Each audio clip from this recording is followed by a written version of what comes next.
Thanks for stopping by the channel. As always, make sure you're subscribed. If you are subscribed, check the bell. Make sure that you're getting all the notifications for new videos when they come out. Like the video and share it. This is an important video. All of my videos are important, well, at least to me. But this one's important because it's going to be a first and at least two-part, if not longer series on a really important topic. But I'm not going to give it a title right now because I'm going to make you listen and watch, or just listen. I want you to imagine, if you will, a time in the history of the world where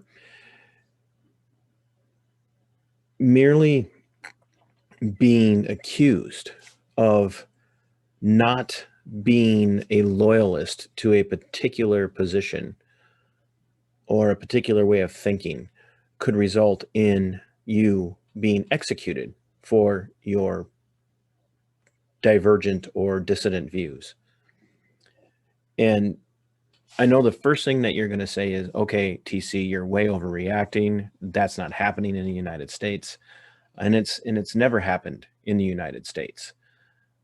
Well, I'm not talking initially about the US. I'm talking about France. During the French Revolution.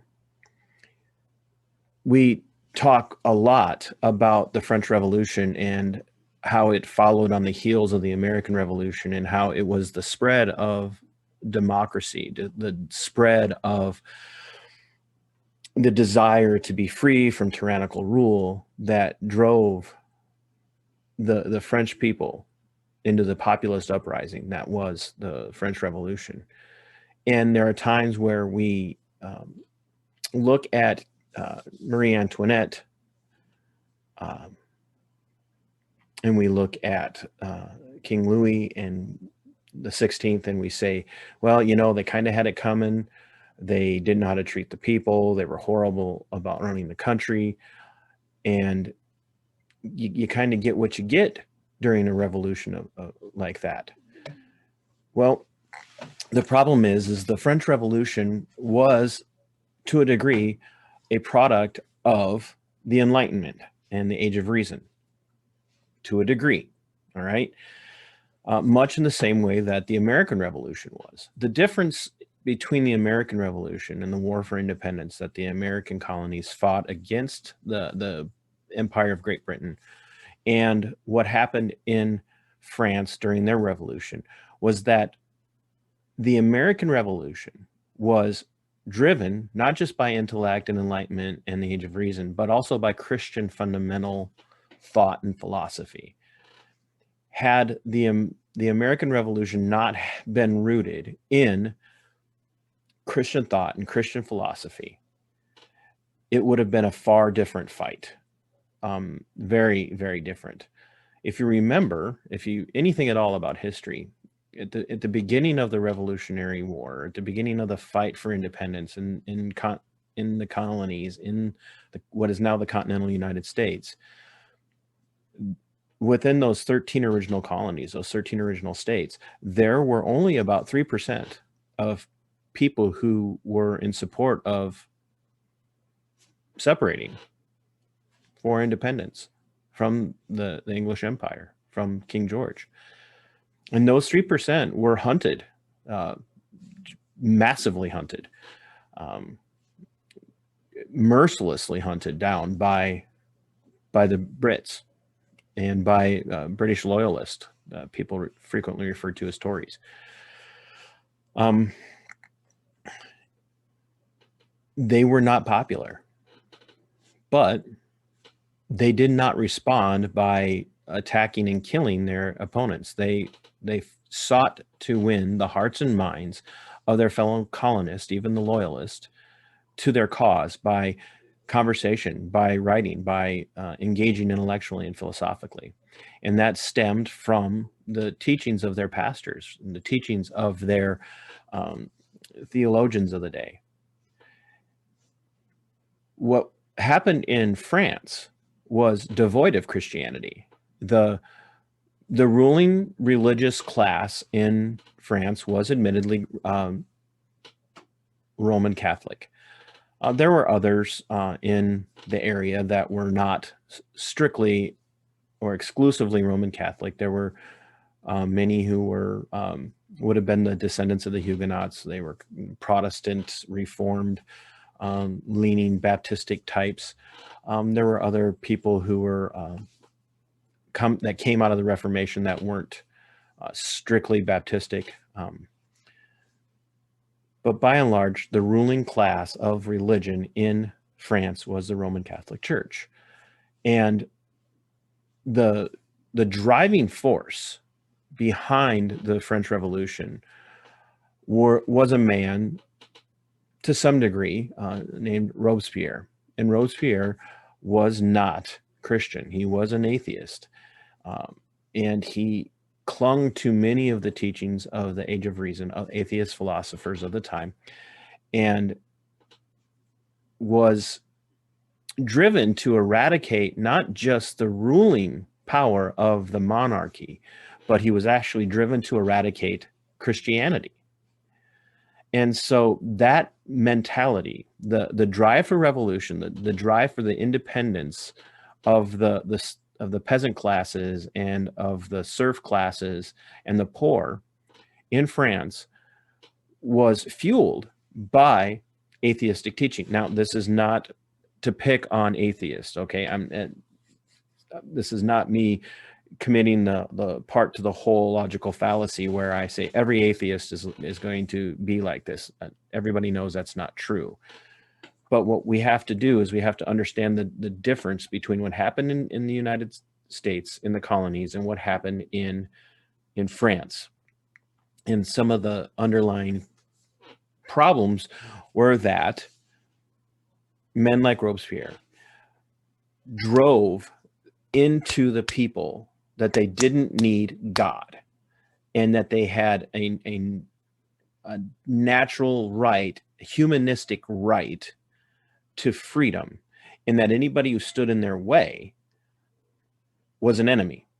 Now, in any revolution, you're going to have enemies.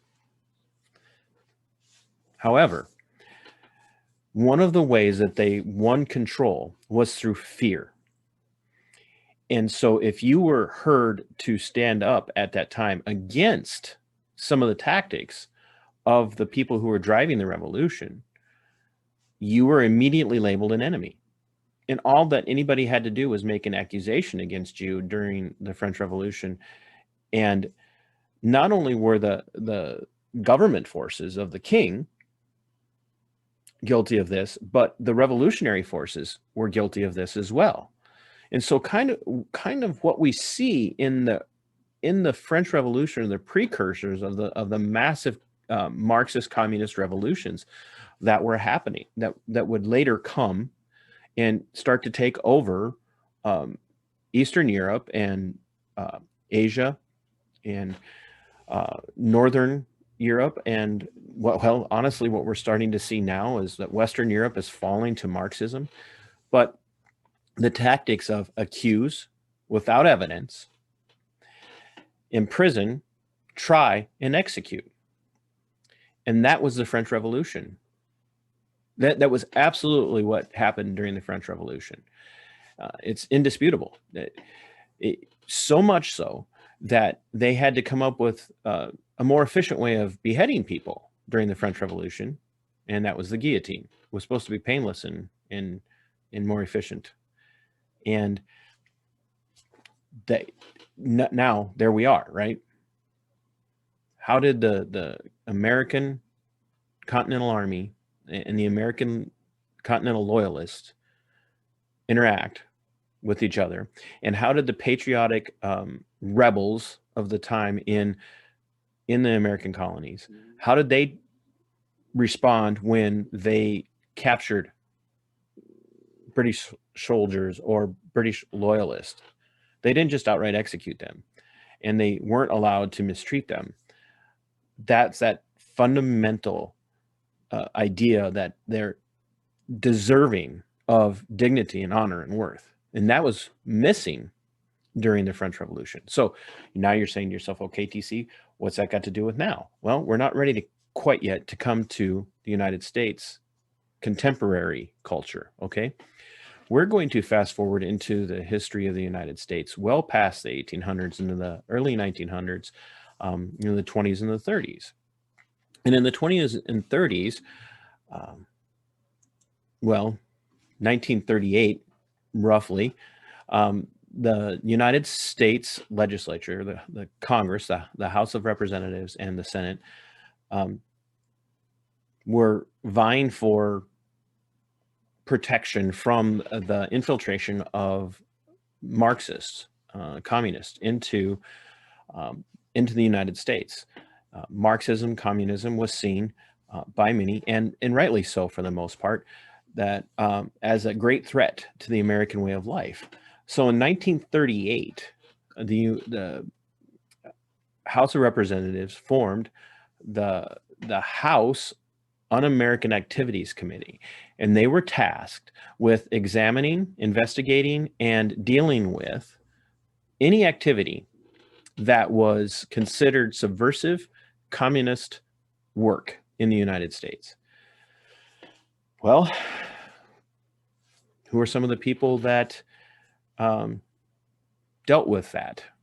Men like Richard Nixon, future president, right? Well, did it end in the late 1930s and 1940s? No. Certainly the Second World War came around.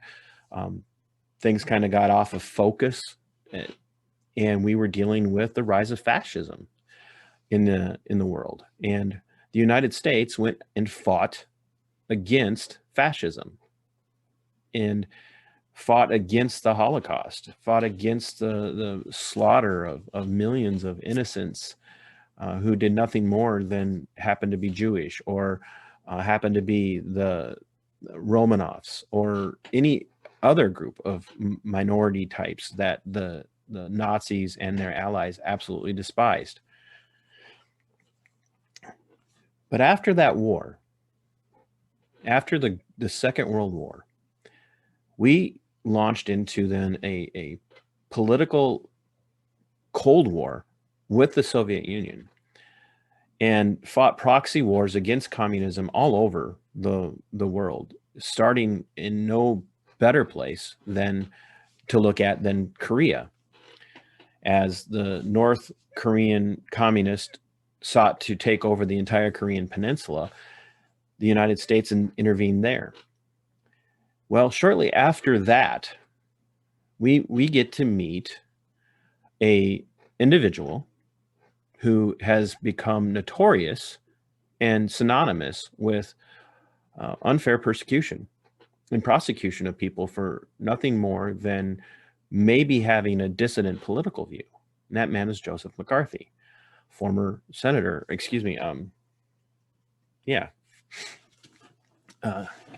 senator from the great state of Wisconsin. Now, that is not said sarcastically. Wisconsin is a great state. All the states are great. Some of them are more communist and Marxist than others, like Marxisota and in the People's Republic of California, the People's State of California. Joseph McCarthy had a bee in his bonnet. He despised communism, he despised Marxism, and he despised leftism. And he came along and he started the McCarthy hearings. And during his stint in the Senate, he was responsible for thousands of investigations into people in government and asserting that certain people within government, sometimes the lowliest little alleged peons in government service, were spies and infiltrators for communist regimes like the Soviet Union, and were plants in government by the Communist Party of the United States. Now, was he always wrong? Nope, he wasn't. But was he always right? No, nowhere near it. The problem, though, with Joseph McCarthy's tactics was that it didn't just subvert people in government. It didn't just target people in government positions like the State Department or the military or anywhere else. It actually started to bleed into culture. It bled into society.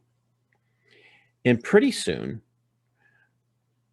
Senator McCarthy and his allies began to target private citizens in the United States who were not affiliated with the government in any way.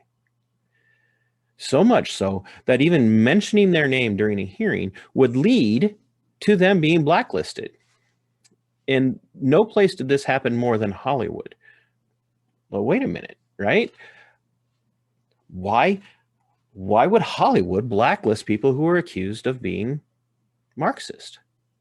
Well, because at the time, Hollywood was still traditionally pretty dedicated to the United States. It was pretty dedicated to maintaining traditional conservative values.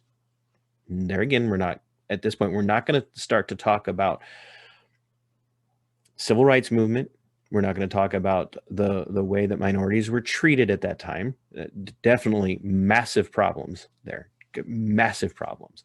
But Hollywood was still considered a very strong supporter of traditional American values. I mean, Hollywood would make propaganda, in this sense, a good propaganda for the United States military during World War II. You couldn't go to a movie theater and watch a movie without first seeing a newsreel from one of the fronts during World War II. So nobody in Hollywood wanted anything at all to do with someone who might even be remotely, slightly accused of having a connection to someone who may have a connection to someone who might be a Marxist. And this resulted in hundreds upon hundreds upon hundreds of people being blacklisted during the McCarthy hearings on communism. Here's just a small sample of people who were blacklisted from 1948 to June of 1950. Ben Barsman, screenwriter. Paul Draper, actor and dancer. Sheridan Gibney, screenwriter. Paul Green, playwright and screenwriter. Lillian Hellman, playwright and screenwriter. Canada Lee, actor. Paul Robeson, actor and singer. Edwin Rolfe, screenwriter and poet. William Sweets, radio personality. Richard Wright, writer. Here's people that were put on what's now become known as the red channels. Larry Adler, actor and musician. Luther Adler, actor and director. Stella Adler, actor and teacher. Edith Atwater, actor. Howard Bay, scenic designer. I mean, a scene designer. Okay? Ralph Bell, actor. Leonard Bernstein, composer and conductor. Walter Bernstein, screenwriter mentioned in Verona in Intercepts of Soviet Agents. Okay, so there's some validity, right? Mark Blitzstein, composer. Millen Brand, writer. Oscar Brand, folk singer. Joseph Edward Bromberg, actor. Herman Brown, producer and director. John Brown, actor. Abe Burrows, playwright and lyricist. Morris Karnofsky, actor. Cliff Carpenter, actor. Vera Kasperi, writer. Edward Kodorov, screenwriter and producer. Jerome Kodorov, writer. Mary Christians, actor. Lee J. Cobb, actor. Mark Connolly, playwright. Aaron Copland, composer. Norman Corwin, writer. Howard De Silva, actor. Roger De Koven, actor. Dean Dixon, conductor. Alan Downs, music critic. Alfred Drake, actor and singer. Paul Draper, actor and dancer. Howard Duff, actor. I mean, over and over and over again, just name after name after name after name after name of people who, I mean, Burgess Meredith. Okay, Burgess Meredith.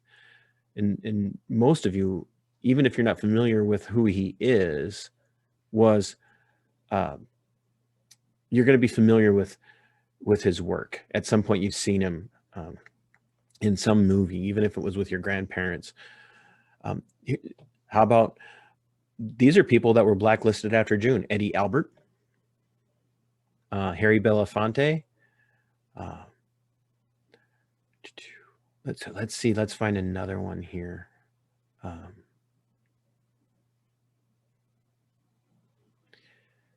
I wanted to look for one that would just pop out at people. I mean, I'm looking at this list and it's hundreds upon hundreds upon hundreds of names of people who were blacklisted. Now, what was their connection to government? Nothing. There was no connection with government at all. Not a bit. But they were just accused. Accused. And sometimes when someone was accused, they would be asked to give names of other people who they were affiliated with that were also communist sympathizers or communist agents or wanted to install a communist regime in the United States. And so under pressure or threat of losing their freedom or threat of losing their jobs, they would cave in and they would give names. Now, one of the people that was named during this was Arthur Miller. You know, the playwright, Arthur Miller. He went on to write a screenplay for, or excuse me, a script for what became one of the most well-known and most well-received plays in the history of the United States. And that was the Salem witch trials, the Crucible. It wasn't about the Salem witch trials. It was about the McCarthy hearings and what later became known as McCarthyism. Now,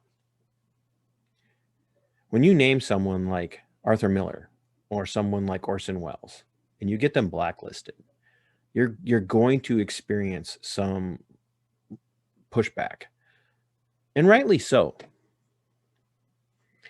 But the irony that we're dealing with right now is not just that there was pushback, but that there were times when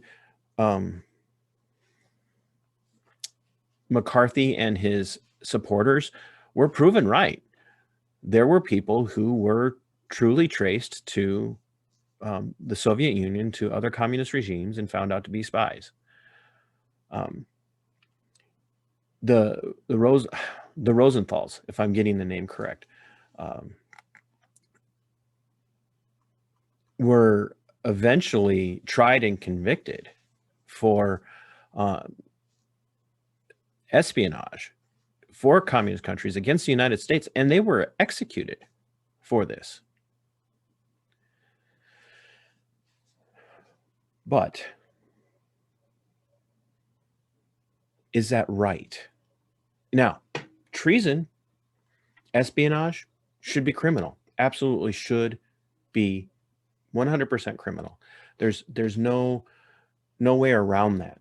We have a responsibility in the United States to protect our way of life, to protect the constitutional republic that we are. But should you be able to just accuse somebody, name their name in front of a Senate panel, in a Senate hearing, and have their lives absolutely destroyed? You shouldn't. And guess what?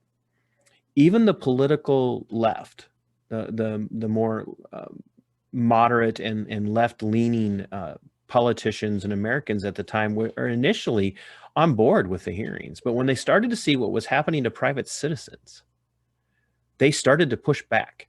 And they finally got Joseph McCarthy censured, and he died while in office. I mean, he was in office, still serving as a senator when he passed away. And eventually, life to some degree kind of got back to normal. But was it okay that anybody was on board with what he was doing? If you get found out to be a spy, you should be eliminated from government service. You should be tried and convicted, and you should be imprisoned. And you should be re-educated to a degree. You should go to prison, and unless you do massive damage to the security in the United States, where people were killed because of your activities, then you should be executed. But if you were just merely a spy and you're caught, then, and you're an American citizen or naturalized or born, you should have a chance to reform. You should have a chance to adapt to society and not have to lose everything over that. But just merely being accused should not destroy your life. And for some of the people that were accused, I mean, Arthur Miller went on to be very successful. You know, Orson Welles went on to be very successful. Eddie Albert went on to be very successful. Burgess Meredith went on to be very successful. And a lot of the people that were accused were, but for a very long time, they were ostracized. Many of them fled the United States because they didn't feel safe. Now, were all of them leftists? Could have been. Were all of them communist sympathizers? Could have been. Were all of them communist spies? Not a chance. Okay? But all it took was the accusation. And the left fought against it and said, this is un-American. Ironically, the House Un-American Activities Committee were being accused of, and rightly so, of being un-American. Did they have the right? Did they have the authority? Did they have the responsibility to ruin the lives, the pursuit of happiness and the of life and the pursuit of liberty and the general welfare of people? Did they have a right to strip that away from people with nothing more than a mere accusation? I want to share with you an interaction that took place during one of these hearings. It's a transcript of an interrogation of screenwriter John Howard Lawson by James Parnell Thomas of the House Un-American Activities. He was a chairman of that.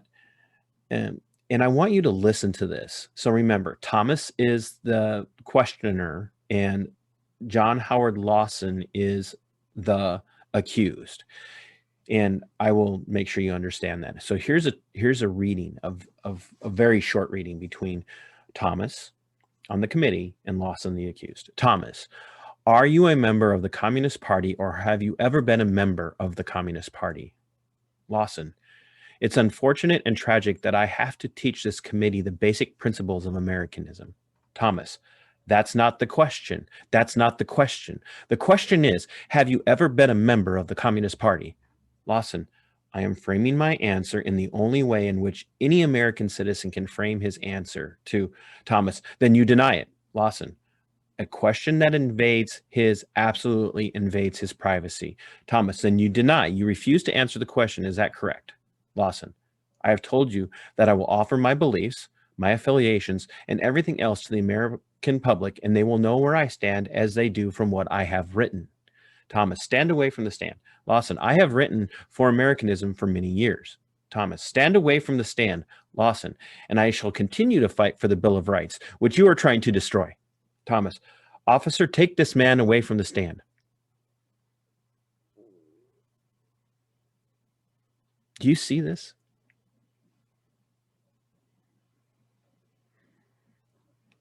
If I accuse you of being a communist, you are obligated to deny it or admit it. And if you don't deny it and you don't admit it, then we're going to just assume that it's what you were and what you are, and we are going to destroy your life. That's how they treated them. So let's look at today. What's happening today? McCarthyism is alive and well in the United States today. Only it's not the so-called fascist right of the late 1930s to the mid 1950s that are using it. The very people who back then were decrying the tactics of Joseph McCarthy and the House Un-American Activities Committee are now utilizing those very same tactics against American citizens today for nothing more than being patriotic, for being constitutionalist. What kind of accusations are they making? Oh, you were in Washington, D.C. on January 6th. Therefore, you're an insurrectionist and you should be fired. Deny that you're an insurrectionist. I don't need to deny that I'm an insurrectionist. I didn't take part in any violence. You were in Washington, D.C., correct? Yeah, I was there for a rally with 3.5 other million people. So you're admitting that you were at the rally to try and overthrow the election, correct? No, that's not what I said. Well, but you were there, right? That's correct. I was in Washington, D.C. So you were okay with what happened? No, I didn't say that. But why were you there? Because it was a rally to support President Trump. Well, are you okay with what happened at the Capitol building? No. Then why were you there? Do you see this? This is what happens. How about this one? I see that you didn't put out the black square on your Instagram account for Blackout Tuesday in alliance with the Black Lives Matter movement. No, I didn't. So you're a racist? No. What do you mean? Then why didn't you put up the black square? Because I don't agree with the mindset of the Black Lives Matter organization as it was founded by Marxist and has Marxist ideology and Marxist intent behind it. That's not what we asked. We asked why you didn't put up the square. Because I don't support the Black Lives Matter movement because it's Marxist. So you're for racism? No, I'm absolutely against racism. Then why didn't you put up the Black Lives Matter or the blackout square on your Instagram account? Because I don't agree with what they're doing. What do you mean you don't agree with what they're doing? Well, I believe that all lives matter equally. And so you what? I believe that all lives matter equally. So you're a racist then? Wait a minute, I'm a racist because I said all lives matter? Well, you're missing the point. I don't understand how I'm missing the point. I believe all lives are incredibly important, equally important. They should all be defended, and no one should be mistreated at all by anybody, anywhere. White, black, native, Hispanic, Asian, or any mix thereof. So you don't believe that systematic racism has unfairly and disproportionately targeted blacks in the United States. I don't believe in systematic racism. No, I believe that racism is an issue that can invade every person's heart. So you're a racist then? I don't understand how you can keep calling me a racist when I've denied that I'm a racist. That's not enough. You either have to identify what you're doing to not be a racist or admit that you're a racist. Do you see, ladies and gentlemen, can you see, my viewing audience, why McCarthyism isn't dead? Can you understand that not only is it not dead, it's being used very effectively by the very people that were targeted by it from 1938 into the mid-1950s? You should not be able to ruin the life or the career of someone just because you don't like what they say. And merely making an accusation against them and calling them something doesn't make it so. That's cancel culture today. That's where we're at. McCarthyism is cancel culture. Joseph McCarthy did a lot of things wrong, and I'm going to be talking about Joseph McCarthy in the next video, in particular, him, and where he was wrong and where he was right. But make no mistake, Joseph McCarthy did a lot of stuff wrong, but he also got a lot of things right. And he was right about some stuff. But here's the issue. You don't get to decry the use of McCarthyite tactics from 1938 into the, and I'm reaching way back into 1938 to use that term McCarthyism or McCarthyites, even though he wasn't there at the time. I'm going to reach back into that, and I'm going to say those McCarthy-like tactics from 1938 into the mid-1950s. You don't get to decry how horrible and evil those were. You don't get to laud a book like The Crucible and talk about how dangerous that type of activity was without then also recognizing it today, you hypocrites. If you use allegations or accusations to get a person fired from their job, or to get their content taken off of a social media platform, say YouTube, and you accuse them of being a radical, or you accuse them of breaking a law, and they don't get a chance to defend themselves, and they don't get a chance to do anything to explain why they were doing what they were doing and why what they were doing was the right thing to do, you're just as bad as the House Un-American Activities Committee and Joseph McCarthy and everybody else who supported him. You're just as bad. In fact, right now, it's worse. It's worse because they're doing it 1,000 times over every day. People are being destroyed because they're not following your social agenda.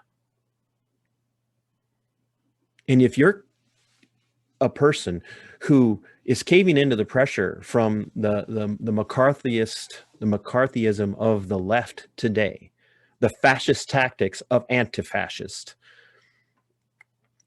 and you think it's okay to accuse people of being a Nazi or a fascist or a white supremacist or a white nationalist, if you think it's okay to lie about somebody and make an accusation that has absolutely no root in truth, if you're an employer who caves into pressure from outside sources and you get rid of somebody merely based on the fact that they say, well, this person is X, Y, or Z, and you've known that person for years and you've never known them to be X, Y, or Z, or they've never done anything to hurt you or harm you in any way, shape, or form, you're no better than the McCarthyites and the McCarthyism of the late 1930s to the mid 1950s. You're just as dangerous, if not more so, than what they were. I know this has been a little long. I appreciate you guys watching and listening, but remember, making unfounded, unsolid accusations with no evidence and using that to silence people and push them out of the public sector and push them out of their work because you just don't like the position they take on something, that makes you a McCarthyite.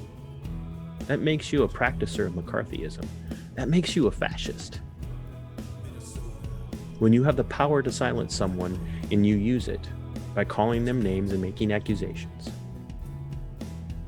and you do it, what you're doing is practicing fascism and McCarthyism. And you should be ashamed. Until next time, Sic Semper Tyrannis.